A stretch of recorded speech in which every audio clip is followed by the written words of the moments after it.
Hello, हाय, नमस्कार. तर मी आहे जयश्री. तुमचं माझ्या नवीन ब्लॉगमध्ये खूप खूप स्वागत आहे. तर तुम्हाला माहितीच आहे की मी गावाकडे आले आहे आणि गावाकडचं रुटीन तुमच्यासोबत शेअर करते. तर या आधीचा व्हिडिओसुद्धा मी गावाकडचा शेअर केलेला आहे. तर बघा, त्यापुढे बघा मी काय करत आहे. आता पाणी आलं होतं, पाणी भरलं, त्यानंतर घरामध्ये पसारा पडला होता, तो वगैरे आवरला होता सगळा. त्यानंतर झाडून घेतलं होतं आणि मग मला घर पुसायचं होतं. तर तेवढ्यातच ज्ञानेश म्हटला की मला काहीतरी खायला दे, भूक लागली म्हणून. मग ते सगळं सोडलं मी आणि मग त्याच्यासाठी आंबा घेऊन चालले होते बाहेर कापण्यासाठी, कारण माझे हात भरले होते आणि माझे सासू सासरे बसले होते बाहेर. तर मग त्यांनाच म्हटलं मी की तुम्ही कापून द्या त्याला, कारण त्याला लागली आहे भूक. आणि तो गावाकडे आल्यापासून ना दुपारी ना चहा दूध वगैरे असं कधी पित नाही, म्हणजे कधीतरी त्याला मूड झालं तर पितो. सकाळी जेवण करतो मस्त पोट भरून आणि नंतर मग त्याला काहीच खायला लागत नाही. अक्षरशः तो झोपून जातो, 2-2.5 तास झोपून जातो. उठल्यावरती मग पण काय, त्याला खेळायलाच भरपूर आहे, तर मग तो खायचं प्यायचं विसरतो.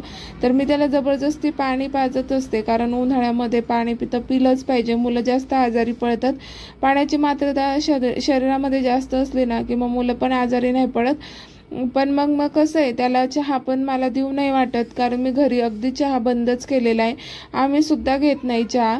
आणि चहा घेतला तर आम्ही दुपारच्या वेळेस एखाद्या वेळेस मी घेते, कारण कधी कधी माझं डोकं दुखायला लागतं, हेडेक होतं कधी कधी, त्यामुळे मग मी घेत असते दुपारी चहा. आणि रेग्युलर तर आम्ही बंदच केलाय.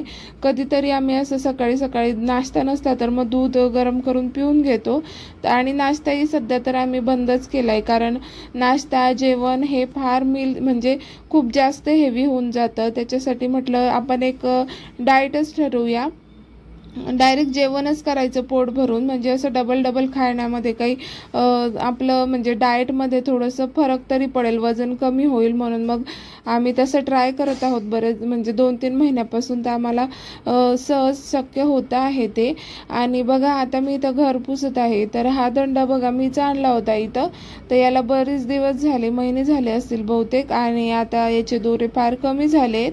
आता बघू, नेक्स्ट टाइम जेव्हा येऊ तेव्हा परत दुसरा दंडा घेऊन येणार आहे मी, कारण इथं जवळ असं मॉल वगैरे काही, आणि आणायचं पण काही एवढं लक्षात राहत नाही.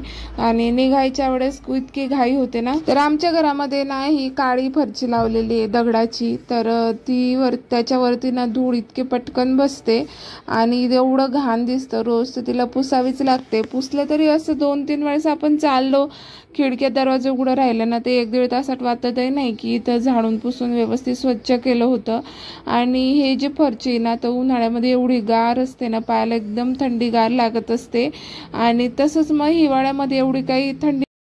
आणि बघा, आता पुसून वगैरे झालंय माझं, आता शेवटचंच बाकी होतं. तर तेवढं म्हटलं चला पटकन आवरून घेऊ. आणि बाहेरचं पण मला पुसायचं होतं. तर बाहेर माझे सासू सासरे दोघं पण शेंगा फोडत होते. तर मग त्यांचंही झालं होतं, उरकलं होतं. मग म्हटलं चला पटकन आवरून घेऊ. आणि घरी मला 2 घरं पुसायची होती, म्हणजे शेजारीच आमचं अजून एक घर आहे देवघर. तर तेही असंच 3 खोल्यांचं आहे, सारखंच आहे, सेम आहे बिलकुल.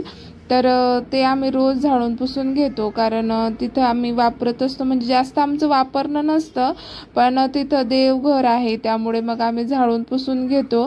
कारण कसं, देवाची जागा पण स्वच्छ राहिली पाहिजे. तर कधी कुणी जरी गेलं तरी एकदम छान असतं आमचं देवघर. तर इथं बघा, आता मी लाईट आणि म्हणजे फॅन पण बंद करून दिलंय, कारण उन्हाळाच इतका आहे की पुसलं ना तरी 5 मिनिटात ते आपोआपच सुकतं, इथे एवढं गरम होतं आमच्या गावाकडं. तर बघा, आता शेंगा बी फोडून झाल्या होत्या, तर मग हे फक्त फोतरं मला फेकायची होती. म्हटलं इथं स्वच्छ करून घेऊ, बाहेर झाडून घेऊ, पुसून घेऊ. मग मी हातानेच भरायला लागली. तोवर बाबा आले, मग म्हणले की याच्याने भर पटपट होईल म्हणून. आणि मग याच्याने भरू लागले मी सुपड्याने. तर शेंगा आणि ते असं पाखडायचं नव्हतं ठेवलं, डायरेक्ट शेंगा. तर गावाकडे आलं की वेळ कसा निघतो मला काही कळतच नाही, एवढे पटपट दिवस जातो ना. आणि नेमकं काय होतं माझ्यासोबत, जेव्हा मी झोपायला जाते तेव्हा मला पटकन अशी झोप येत नाही, खूप उशिरानं झोप येते. आणि दिवसभर मग त्या झोपेचा मला त्रास होत असतो. आणि मला कसं आहे ना, झोप नाही झाली ना की माझं डोकं फार दुखतं. कारण आणि डोळ्यांना पण मला खूप त्रास होतो. तर मला कसं आहे, एकदम झोप आपल्या घरी असलं का पटकन झोप लागते आणि सकाळी पण उठलं जातं. तर इथं मला तसं होत नाही, कारण सवय मला एका जागेवरून दुसऱ्या जागेवर गेलं का पटकन मला झोप येतच नाही.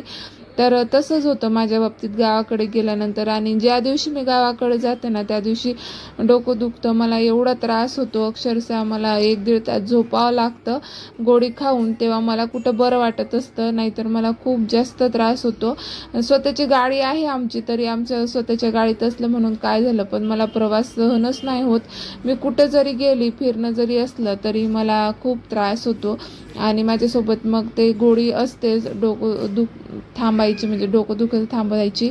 त्यानंतर बघा हा पसारा मांडला होता भूमीने, आम्ही गेलो होतो मनुदेवीला, तिथून एक खेळणी आणली होती.